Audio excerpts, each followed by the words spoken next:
Hello guys, meron akong gagawin ngayon, fresh mojito, may own version. Kasi summer na nga naman, kailangan natin magpalamig. Ito ang ating mga ingredients. Ayan, meron tayong slice na lemon, meron tayong 2 tablespoon of sugar, meron tayong pinch of salt, meron tayong ice cubes, meron tayong 7-up, at meron tayong fresh mint. Ayan, ang ating mga ingredients para sa ating fresh mojito. Ayan.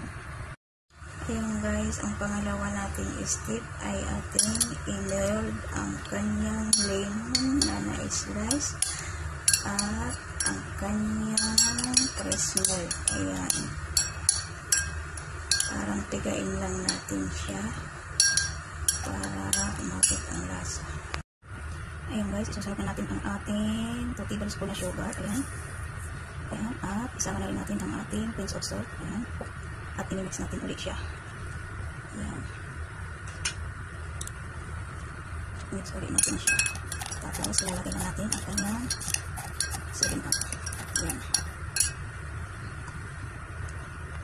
Ayan guys, lagyan muna natin siya ng ice cube. Tapos lalagyan na natin siya ng 7-up. Ayan. Ayan. Ayan guys, nahulog na natin siya. Ayan. Ayan. Ayan na guys, ang ating fresh mojito version. Ayan, may own version.